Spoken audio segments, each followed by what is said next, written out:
శ్రీ సాయినాథుడు సాక్షాత్తు దత్త భగవానుడు. దత్త స్వరూపమే శ్రీ సాయినాథుడు. దత్త అవతారాలలో 5వ అవతారమే శ్రీ సాయి భగవానుడు. శ్రీపాద శ్రీ వల్లభస్వామి, శ్రీ నృసింహ సరస్వతీ స్వామి, శ్రీ మాణిక్య ప్రభు మహారాజ్, శ్రీ అక్కలకోట స్వామి, స్వామి సమర్థ చివరి అవతారమైన శ్రీ సాయిబాబా. మన ఆరాధ్య దైవమైన శ్రీ సాయిబాబా సాక్షాత్తు దత్త అవతారము. ఇది ఎందరికో తెలిసిన సత్యం. నమ్మని వారికి ఇది అసత్యము. నమ్మి కొలిసిన వారికి సాయినాథుడు దత్త స్వరూపముగా సాక్షాత్కరించారు. వారిని అనుక్షణము కాపాడుతున్నారు. శ్రీ సాయినాథుడు ఎందరినో తమ మార్గమున ప్రవేశింపచేసి వారికి ప్రేమను చూపించి జీవితానికి పరమార్థము చూపించారు. అయినను కొంతమంది స్వార్థపరుల మాటలను విని సాయి మార్గము నుండి తప్పించుకుని జీవిస్తున్నారు. కలిమాయ వారిని ఎంత దారుణంగా శిక్షించిందో తలచుకుంటే బాధ అనిపిస్తుంది. సాక్షాత్తు దత్తాత్రేయుడే అనుగ్రహించి దరిచేర వస్తే కాదు పొమ్మనే వారి మూర్ఖత్వానికి బాధ అనిపిస్తుంది. ఇది కలికాలము. గురువుని నమ్మని వారికి కలసిరాని కాలం. ఇలాంటి కాలంలో గురువు ఆవశ్యకత ప్రతి ఒక్కరికి ఎంతో ఉంది. మనలను నిత్యము కంటికి రెప్పవలే కాపాడుకునే కన్నతండ్రిని కాదంటే ఇక ఎవరు దిక్కు? కలిమాయి నుండి తప్పించి విషవలయాల నుండి రక్షించుదామనుకునే భగవంతుడిని, గురువుని శంకించే వారికి ఇహపరముల యందు వారికి సుఖముంటుందా? శాంతి ఉంటుందా? దయతలచే దత్తప్రేమని, మన తండ్రి సాయి ప్రేమని వద్దు అనుకుంటున్నారు. విధి వైపరీత్యము, కలిమాయ. శ్రీ సాయి సచ్చరిత్ర మన జీవితానికి ఒక మార్గనిర్దేశము. అలాంటి సాయి సచ్చరిత్రను చదివితే గురువు అంటే ఏమిటో, గురువు యొక్క మహిమ ఏమిటో, మన జీవితాలకి గురువు రక్షణ ఏమిటో అర్థమై ఉండేది. అందుకే ఎవరో వెళ్తున్నారని గుడులకి, షిరిడీకి పరిగెత్తి గురువు గురించి, అక్కడ ఉన్న దైవం గురించి తెలుసుకోకుండా పరుగులెత్తి ఎవరో చెప్పిన మాటలు విని అక్కడ ఏమీ లేదని గురువుని శంకించి వదిలిపెట్టేవారికి ఈ కలిబాధలు తప్పవు. అందుకే గురువు మీద గురి కుదరాలి. గురువుని నమ్మి కొలిచే వారందరూ గుడ్డివారు కాదు. అంతటి సమర్థ సద్గురువుని తెలుసుకోవాలంటే పాండిత్యము, జ్ఞానము అవసరం లేదు. ప్రేమించే హృదయం ఉంటే చాలు. ఆ ప్రేమమూర్తి దయార్ద్ర హృదయము అర్థమవుతుంది. మన కోసం, మనలాంటి వారి కోసం, మన కష్ట నష్టాలను తీర్చడం కోసం సాక్షాత్తు ఆ దత్తస్వామియే ఆ షిరిడీలో అవతరించారని తెలిసినా కుళ్ళు రాజకీయాలతో, మతోన్మాదాలతో, హిందూ మతాన్ని చీల్చివేయాలనే కుతంత్రాలతో వీడియోలు చేస్తే అవి చూసి బాబాని ముస్లిం అని ఇంట్లో ఆయన పటాలను, విగ్రహాలను తీసివేసి చేతులు దులుపుకుంటే ఎవరికి నష్టం? బాబాకేమీ నష్టం కాదు. అయినా దైవానికి మతం అంటకంటే ఇలాంటి వారికి ఏ విధమైన శిక్షలు వస్తాయో, అనుగ్రహించవచ్చిన భగవంతుడినే విసిరిపారేసే అంతటి పాషాణ హృదయాలకు ఎలాంటి దుస్థితి వస్తుందో తెలిస్తే బాధ అనిపిస్తుంది. దైవాన్ని కాదనుకుంటే ఇక ఎవరు రక్షగా ఉంటారు?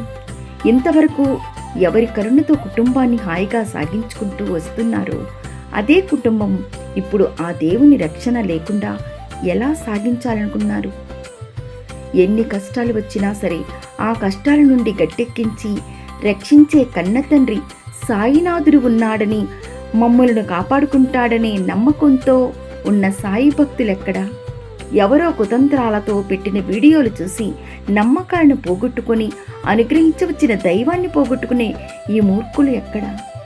ఎవరికి ఏది దక్కాలో అది దక్కుతూనే ఉంటుంది. ఎవరు ఎవరిని ఉద్ధరించిన అవసరం లేదు. వారి నమ్మక విశ్వాసాలే వారిని ఉద్ధరిస్తాయి. అందుకనేమో ఎంత సాధన చేసినా చివరిలో మామిడి పూతలాగా రాలిపోయేవారుంటారు అని బాబా చెప్పి ఉన్నారు. ఇందుకేనేమో ఇది సాయి భక్తులందరికీ పరీక్షా సమయం. ఇలాంటి తాటకు చప్పుళ్లకు బెదిరిపోయి రాలిపోతే కర్మ వెతుక్కుంటూ వచ్చి కాటేస్తుంది. ఆ దుష్కర్మలు వేధిస్తూ ఉంటే గురువుని నిందిస్తూ వీడియోలు చేస్తున్న దుష్టమానవులు వచ్చి రక్షిస్తారా? ఇంట్లో ఉన్న కల్పవృక్షాన్ని, కామధేనువుని కాదనుకుంటే ఇక ఎవరు మాత్రం చేసేదేముంది? అనుభవానికి వచ్చే వరకు ఎవరు ఎవరికి ఏమీ చెప్పలేరు. అఖిలాండ కోటి బ్రహ్మాండ నాయకుడు, సాక్షాత్తు పరబ్రహ్మ అయిన శ్రీ సాయినాథ మహారాజుని నిందించే వారికి పట్టిన గతే. ఇప్పుడు ఎవరైతే ఇంట్లో ఉన్న పరమాత్ముడిని బయటకు పంపించేవారుంటారో వారికి అదే గతి పడుతుంది. గురువు అంటే గుదిబండ కాదు, మట్టిముద్ద కాదు. గురువు గురించి తెలియాలంటే మనకి జన్మ సరిపోదు. ఎవ్వరూ గురువు గురించి తెలుపలేరు. గురువు పాదస్పర్శతో ఎన్నో జన్మల పాపాలు అన్నీ భస్మీపటలమవుతాయి. గురువు తన శక్తిచే విధిరాతను కూడా చెరిపి బ్రహ్మాండంగా రాస్తారు. గురువుని నమ్మి కొలుచుకుంటే ఆయన ఎన్నో భాగ్యాలను అందిస్తారు. ఒక్క మాటలో చెప్పాలంటే గురువు లేకపోతే మన మనుగడే లేదు. అలాంటి గురువును కాదనుకుంటే శంకిస్తే ఇక పుట్టగతులు ఉంటాయా? కలిపురుషుడు ఆడే నాటకంలో ఒక భాగమే ఈ మతోన్మాదులు. వీరు అందరినీ దైవానికి దూరం చేసి కష్టాల కొలిమిలో కాలిపోవాలని తలచి ఈ విధంగా గురువుకి మన తండ్రి సాయి భగవానుడికి దూరం చేస్తున్నారు. ఎవరైతే సాయినాథుడిని నమ్మి ఆయనను చివరి వరకు వదలకుండా కొలుచుకుంటారో వారికి ఈ కలికాలంలో కూడా రక్షణ ఎప్పుడూ ఉంటుంది. కానీ భగవంతుడిని శంకించి వదిలేసిన వారు కలిమాయ వల్ల ఎన్నో ఇక్కట్లకు గురి అవుతారు. ఇది తథ్యం. ఇప్పుడు కలియుగం అంతము కాబోతున్నది. ఎవరు సత్యమైన వారో, గురువుని నమ్మి కొలిచిన వారో, ఎవరు మోసపూరిత మాటలను నమ్మి అనుగ్రహించవచ్చిన దత్త భగవానునికి దూరమవుతారో తేలిపోతుంది. సాయి దత్త భగవానుని నమ్ముకున్న వారు మళ్ళీ మొదలవ్వబోయే సత్యయుగములో భగవంతుని సేవకులుగా, ప్రియ శిష్యులుగా, ఆయనకి బిడ్డలుగా సుఖ సంతోషాలతో వర్ధిల్లగలరు. చిన్న చిన్న కష్టాలకు కుమిలిపోయి సాయి దేవుడిని వదిలిన వారు ఎంతో వేదనాభరిత జీవితాలతో వారికి మనుగడే ఉండదు. శ్రీ పోతులూరి వీరబ్రహ్మేంద్ర స్వామి వారి కాలజ్ఞానం ప్రకారం దైవానికి దూరం చేసే దుష్టజనులు వస్తారు, దైవానికి దూరమైన జనులు అష్టకష్టాల పాలగుదురు అన్న వాక్యానికి సరిపోతుంది. దీనిని బట్టి ఎవరైతే పుణ్యాత్ములో, భాగ్యవంతులో వారు మాత్రమే గురు సన్నిధిలో ఆనందానుభవాన్ని పొందగలరు. మిగిలిన వారు అధోగతి పాలగుదురు. దయచేసి ఈ వాక్యాలను నమ్మండి. సాయి భగవానునికి దూరంగా ఉండకండి. ఆయన ప్రేమను, ఆయన చూపిన దయను విడవకండి, మరువకండి. విశ్వాసపాత్రులుగా ఉండండి. మరింత సాయి నామం ఉచ్చరించి ఆ దేవుని ప్రేమకు పాత్రులు కండి. సాయి సచ్చరిత్రను పారాయణ చేయండి. అందు సారాన్ని తెలుసుకొని సాయినాథుడు సాక్షాత్తు దత్తస్వరూపమే అని తెలుసుకోండి. జనులారా, ఇవి అక్షర సత్యములు. దత్తునిగా, రామునిగా, మారుతిగా, పాండురంగునిగా, ఖండోబాగా, శివునిగా, గణపతిగా, నరసింహస్వామిగా దర్శనమిచ్చిన శ్రీ సాయినాథుని మహిమలను మరచిపోకండి. ఆయన లీలలను జ్ఞప్తికి తెచ్చుకోండి. ఆ తండ్రి అవతరణ దేనికోసమో తెలుసుకోండి. ఈ కలిమాయల నుండి తప్పించడానికి, అందరినీ ఒక్కటిగా కలపడానికి, స్వార్థాలను విడనాడి ప్రేమతత్వాన్ని చూపించడానికి, మన కష్టాలను పారద్రోలడానికి మన కోసమే ఈ భూమిపైన వెలిసిన దత్తావతారాన్ని గుర్తించండి. మాయ తెరలను తొలగించుకోండి.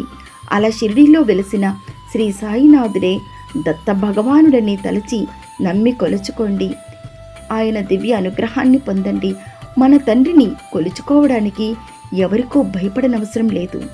భగవానుడైన బాబాకి మతాన్ని అంటగట్ట చూసిన వారికి బుద్ధి చెప్పండి. బాబాకి ఏ మతము లేదు అని గట్టిగా నొక్కి వక్కానించండి. ఓం సాయిరామ్.